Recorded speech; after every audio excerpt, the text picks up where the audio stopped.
gente, tudo bem? Hoje eu tô aqui pra conversar um pouquinho com as mamães de fissurados. Faz tempo que a gente não conversa, né? Hoje eu queria falar um pouquinho sobre a fala. Eu não sou fono, eu sou mãe de fissurada. Pra quem não me conhece, pra quem tá entrando agora no canal, né? Eu sou a Denise, eu sou mãe da Sofia. Esse canal é dela. O canal eu criei para passar experiências, né, de vida nossa. A Sofia, quando ela nasceu, ela foi diagnosticada com 2 malformações, né? Ela foi diagnosticada com a displasia de quadril e ela foi diagnosticada com a fissura palatina. E como é que se desenvolveu essa coisa da fala? A Sofia, ela sempre, desde que saiu da maternidade, desde que nasceu, ela tem acompanhamento com fono. Desde que ela nasceu. Já na maternidade ela já tinha um acompanhamento com fono, que é muito importante, principalmente para as mães de fissurados, né? Para toda criança que tem problema na fala, mas principalmente para as mães de fissurados é muito importante, tanto para a parte da alimentação quanto para a fala. Então, se seu filhinho, sua filhinha vai nascer com a fissura de palato, de lábio, é muito importante procurar uma fono de confiança que entenda sobre o assunto, que possa te auxiliar tanto na parte alimentar quanto na parte de fala. E vai tirar todas as suas dúvidas, uma pessoa experiente com o assunto, que possa te dar dicas importantes, né, para o desenvolvimento. E esse vídeo eu fiz para poder contar um pouquinho sobre a nossa experiência. A gente encontrou fonos maravilhosas que nos ajudaram muito, com várias dicas importantes. Tudo que era dúvida eu perguntava para elas e elas me respondiam, me davam dicas, me falavam como seria a melhor forma de fazer aquilo. Então, foi muito importante para o desenvolvimento da Sofia. E vocês podem perceber, né, hoje, quando ela fala, quando ela conta história, né, eu deixei no vídeo anterior, vou até deixar o link aqui para vocês, no vídeo anterior eu fui falando sobre isso, né, sobre a contação de história, que ela tá amando contar história. Então, pela fala dela, vocês vão perceber que foi muito importante esse acompanhamento, né. E aí eu listei aqui 5 coisinhas, 5 dicas que eu quero deixar para vocês, que funcionou demais pra gente e que de repente possa funcionar para vocês também. Então, primeira dica que eu dou: acredite no potencial do seu filho, da sua filha. Você tem que ser a maior fã, a maior, assim, advogada, né, do seu filho e da sua filha. Nós mães, nós temos que ser o maior fã dos nossos filhos. Acreditar no potencial deles, entendeu? Porque muitos médicos vão vir, vão falar, não vai dar certo, não vai funcionar, não vai falar direito, vai falar fanho, não, cuidado, não vai dar certo. Então a gente tem que acreditar, não, meu filho tem potencial, eu vou fazer de tudo, a gente vai fazer, a gente vai dar um jeito e ele vai conseguir, e ela vai conseguir, ele tem potencial para isso. Eu falo, foi assim, a primeira fono da Sofia, né, que ela teve lá no hospital, foi uma fono que me deixou com mais medo da fissura do que eu tinha antes. Eu não tinha medo, eu já conhecia gente fissurada e já tinha conhecimento de que aquilo era uma coisa que se tratava e que vida segue, vida normal, entendeu? Que é uma malformação que tinha soluções e soluções eficazes. Só que ela me colocou um medo tão grande de que ela não ia mamar, de que ela não ia conseguir se alimentar, de que a fissura dela era imensa, enorme, desproporcional, que aquilo foi me dando uma angústia, que eu chegava em casa e falava, não, eu não vou deixar isso acontecer, eu não vou deixar, eu vou fazer de tudo e minha filha vai conseguir. E eu era a primeira a chegar no hospital e falava, não, ela consegue mamar, ela vai conseguir mamar. E eles, não, ela não consegue, ela vai broncoaspirar, não, ela não consegue. Então, assim, claro, a gente tem que acreditar, confiar na medicina, a gente tem que ter confiança nos médicos, mas você tem que lutar pelo seu filho também. Se você vê que aquilo está prejudicando, procura um profissional mais capacitado, procura outras fontes, procura outras experiências. Eles não tinham experiências com fissurados, então eles não sabiam o que eles estavam falando. E eu percebi isso logo de cara. Então eu fui procurar profissionais qualificados, profissionais que tinham experiências. E no primeiro dia que eu encontrei esses profissionais, que eu falei pra eles, ó, minha filha, assim, eles fizeram toda a avaliação, eles falaram, não, mãe, não, desconstrói tudo isso da sua cabeça. Ela vai conseguir mamar, ela vai conseguir falar, ela só precisa de acompanhamento. E aquilo foi tipo, ai, que alívio, sabe? Maná no deserto. Eu chorava de alegria. Porque aquilo me trouxe aquele refrigério que o meu coração já botava firme, sabe? Mas todo mundo falava contra. Eu ficava, gente, não é possível que todo mundo tá indo de contra aquilo que o meu coração tá falando, que não é assim, que não pode ser assim, que não pode ser isso. E que eu via em vídeos, via no YouTube. Então, gente, o YouTube é maravilhoso para isso, porque a gente pode encontrar informação de tudo, informações de médicos, informações seguras. Então, foi maravilhoso, assim, na época, porque você entra no YouTube e você vê que você não tá sozinha, que tem milhares de mães fazendo a mesma coisa, dando no mesmo caminho, agindo da mesma forma. Então, aquilo, assim, meu coração falava, não, eles estão falando errado, não é possível que seja assim. E quando os profissionais qualificados falaram, não, mãe, fica calma, que vai dar certo, você tem que ser o maior fã do seu filho, o maior fã da sua filha, e advogado, porque você vai ter que correr atrás e buscar para poder você ter base naquilo que o seu coração está sentindo, porque coração de mãe sente, mas coração de mãe não tem peso.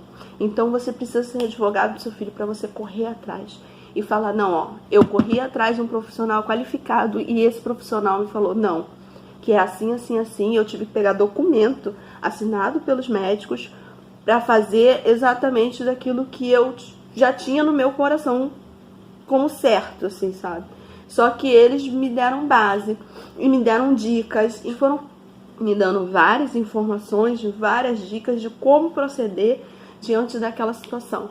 Foi maravilhoso. Então, acredite no potencial do seu filho, da sua filha. Seja advogado do seu filho, da sua filha. Lute, procure profissionais qualificados para poder você ter respaldo para você agir. Outra dica que eu quero dar para vocês, que funcionou demais pra gente, foi palavras-chave. Não é que a gente fale só com essas palavras-chave, gente, não existe, né? É impossível. A nossa língua é bem nasal, mas também não vamos exagerar, né? Mas as palavras-chave que o bebê vai, assim, as palavras-chave que a gente já sabe que o bebê vai falar primeiro, tipo mamãe, bebê, papai, essas palavras que são as primeiras palavrinhas do bebê que todo mundo já conhece. Algumas palavras eu substituí por outras, mais nasais, para que ela pudesse pronunciar. Como a fenda no palato, é impossível da criança pronunciar alguns sons menos nasais, né? Mais oclusivos, como P, B, né? São sons que saem mais pela boca. E como tem uma fenda na boca, o som sai pelo nariz. E é inevitável. Então, é impossível que a criança fale o som somente pela boca, com uma fenda no céu da boca. Então, é muito importante eu substituir algumas palavras que você sabe que o neném vai reproduzir com o passar do tempo. Então, por exemplo, eu não falava bebê, eu falava neném. Ah, é o seu neném, olha o neném, ah, meu nenenzinho. Era só neném, não era bebê. Então, claro, se eu fosse em algum lugar, ah, que bebezinho bonitinho, a pessoa falasse alguma coisa com bebê, eu não ia corrigir a pessoa, claro, gente, não cheguem a esse extremo, tá? Mas assim, se alguma visita chegar, ah, que seu bebê é muito lindo, não tem problema nenhum. Mas você, como referência falante pro seu filho, pra sua filha, é necessário que você substitua algumas palavras que você perceba que ele vai reproduzir mais rápido, assim, com o passar do tempo ele vai querer reproduzir aquilo que você está falando. Então eu substituí bebê por neném, eu substituí boneca, por exemplo, ah, uma bonequinha, aqui sua bonequinha, eu falava seu neném, eu não falava boneca, no bonequinha, eu falava neném. Ah, seu neném aqui, ah, é o seu neném, olha o seu neném. Então eu substituí algumas palavras, isso foi assim, dica da própria fono para Sofia. né, de falar algumas palavras mais nasais, substituir algumas palavras, para que ela pudesse, para que essa absorção das palavras que ela vai reproduzir, evidentemente, primeiro, papai, mamãe, são os primeiros sons que o bebê produz, né, na fala. Então, esses sons eu ia fazendo uma adaptação. Então, leite, por exemplo, eu não falava, vou te dar o seu leitinho, você quer seu leitinho? Não, eu falava mamar. Mamar. E até hoje ela fala mamar. Ela nunca teve a oportunidade de mamar no peito, mas ela sempre fala meu mamar, meu mamar, mamar, mamar. E eu falo, filha, você já cresceu, você nem mama nem mamadeira mais. Mas ela sempre chama de mamar. Por causa disso, E assim, eu não me importo. Ela sabe o que é leite, ela sabe falar leite, entendeu? Mas ficou uma coisa dela mesmo, por ela, foi as primeiras palavras, então ficou enraizada. Então eu substituí algumas palavras. Claro, gente, não dá pra substituir tudo. Não dá pra substituir tudo. Principalmente papai. E aí, como é que faz papai? Vou falar como? Como é que eu substituo o papai? E aí chegou uma época que eu falei pra Fono, né? Eu falei assim, olha, ela quer muito, mas ela chama o papai de mamãe, porque ela não consegue produzir papai. Aí a Fono foi e falou assim, ó, então a gente vai passar um exercício, já que ela tá precisando, ela tem essa demanda, eu vou passar um exercício pra você fazer com ela, e você faz, que vai dar certo. E olha, gente, foi mágico, deu muito certo. Depois eu vou botar os vídeos pra vocês verem. Hoje, neste mesmo horário, nós não conseguimos chegar a 165 milhões de ligações. 160 mil ligações. Nós estamos abaixo, quase 50% abaixo das doações do ano passado. Gente, é caráter de urgência. Medida provisória. É a doação em primeiro lugar. Isso.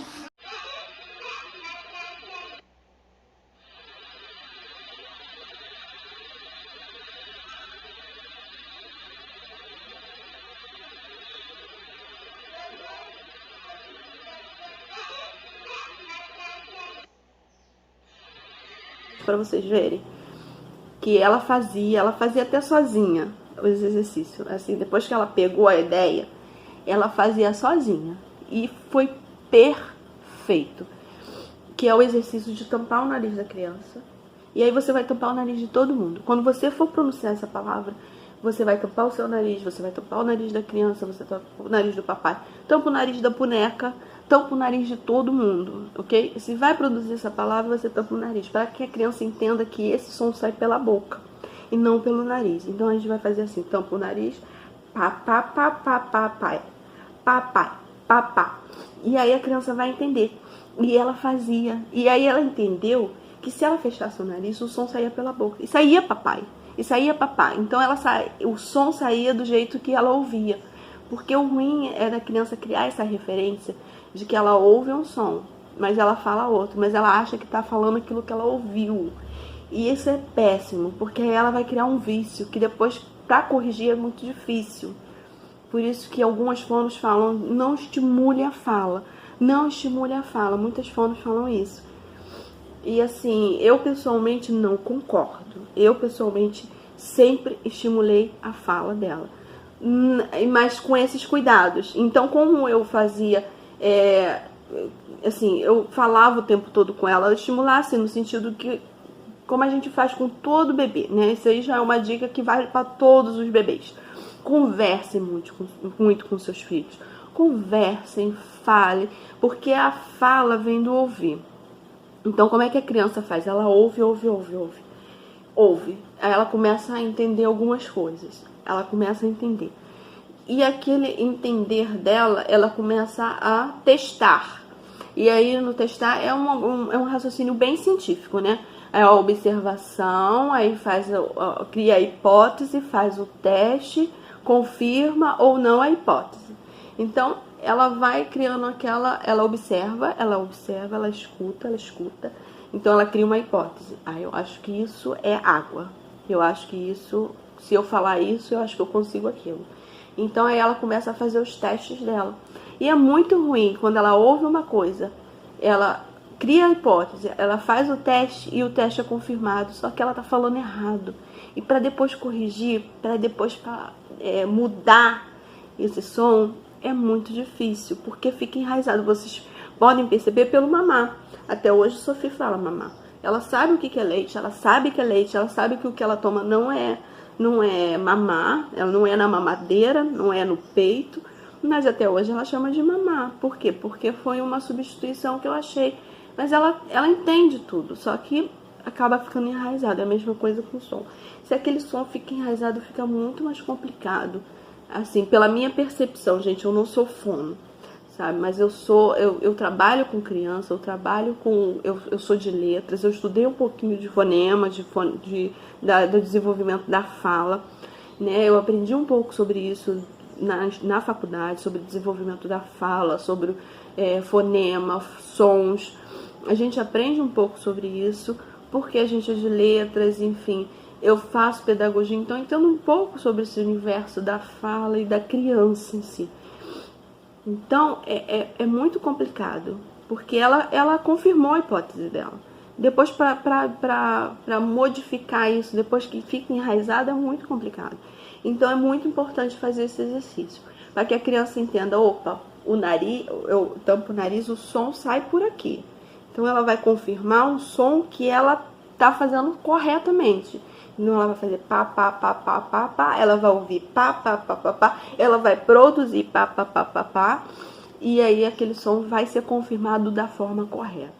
Então, é uma dica que eu dou para vocês, muito importante para a fala da criança. Substitui algumas coisas que você percebe que a criança vai falar, né? E, claro, óbvio, não tem como substituir um idioma inteiro. Você vai falar normalmente com seu filho, você vai falar normalmente com sua filha, né? Fale, não é estimular, é conversar, sabe? A fala tá aí, eles precisam ouvir os sons, senão depois fica muito complicado. Se você não conversa com a criança fica introspectiva, a criança não consegue, ela não tem vocabulário para produzir nada. Então, eu conversava sempre com Sophie, não é que eu queria que ela falasse, mas eu queria que ela ouvisse, que ela entendesse o idioma, que ela aprendesse o vocabulário. Então eu falava como a gente faz com qualquer bebê, sabe? Com qualquer bebê é importante você conversar. Vai trocar fralda, falar sobre as partes do corpo, falar o que você está fazendo. A criança vai captando aquilo, a criança vai entendendo, vai adquirindo vocabulário, vai aprendendo como é que os sons se formam, né? Porque ela vai ouvindo aquilo, então ela vai tendo um referencial.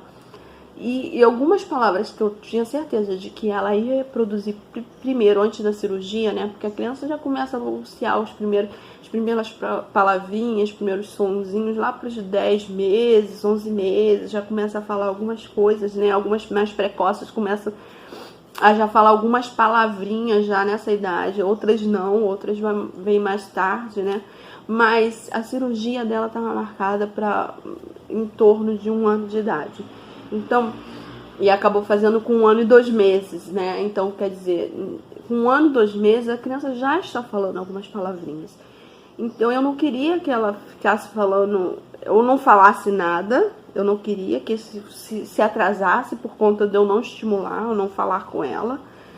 E também não queria que ela falasse errado.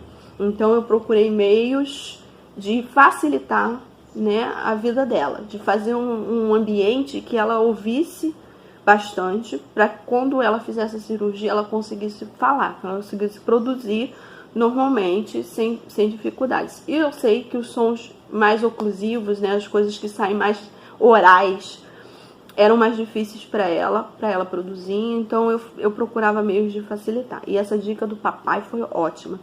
Converse com seu filho. É uma coisa que a gente faz até com criança que não é fissurada. Então não tem o porquê ser diferente com os fissurados. Ah, tudo bem, eles vão falar mais pra frente. E, enfim, tem que ter todo cuidado com essa fala. Mas é muito importante falar, gente, porque se eles não têm vocabulário, como vai estimular a fala? Como eles vão falar depois da cirurgia? Não é tipo, fez a cirurgia, a criança vai sair falando. Não existe isso. A criança precisa ouvir, ela precisa do todo preparatório, como todo bebê. Ela precisa de vocabulário. Como é que ela vai produzir uma coisa que ela nunca ouviu? Então, eu falava, eu conversava, eu não estimulava assim, fala isso, fala aquilo, que a gente fica, né? Fala mamãe, mamãe. Eu não estimulava dessa forma. Mas quando eu percebia que ela estava querendo imitar algum som, fazer algum som, eu, mamãe, você consegue? Vamos lá, vamos ver. Mamãe, pá. Porque, gente, não dá, né? Chamar o papai de mamãe é muito frustrante com o pai. Você só fala mamãe. Você vira pra pessoa e chama de mamãe. Não dá, é muito frustrante. Então, aí quando ela vinha com a demanda, eu fazia o estímulo. Então, mas um estímulo consciente. Um estímulo muito embasado de que aquilo era pra ela. Né? Para uma criança com fissura precisa de um estímulo diferente do que para uma criança que não tem fissura. Então é muito importante esse ambiente, né, de fala, porque senão depois também a criança fica muito atrasada na fala. Tanto que com uma semana de cirurgia ela falou papai sem nem colocar a mão no nariz, sem nada, gente. Foi assim, tipo, uma semana de cirurgia.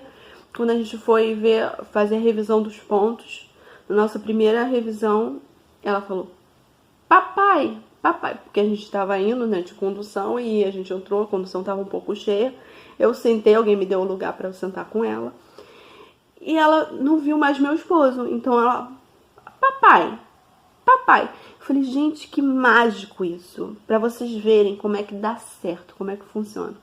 Uma semana, porque ela já tinha o som enraizado, ela já sabia como o som, ela já tinha feito todo a observação científica dela, né, a observação que a criança faz mesmo, que é tipo, ela já tinha feito a observação dela, ela já tinha criado a hipótese dela, ela já tinha testado a hipótese segurando o nariz, ela já tinha confirmado, opa, é esse som. Então, ela já sabia. E depois da cirurgia, ela testou fazer sem segurar o nariz e ela conseguiu. E ela, tipo, nunca mais colocou a mão no nariz. Foi, assim, interessantíssimo. Como ela percebeu que ela conseguia fazer o som mesmo sem colocar a mão no nariz. Ela não criou o vício. Para vocês verem como é que a criança é esperta, né? Como a criança cria as hipóteses dela. Ela fixou o som. Ela não fixou o vício de colocar a mão no nariz. Ela percebeu que ela conseguia fazer o som depois da cirurgia sem colocar a mão no nariz. Então ela não colocou, não há necessidade.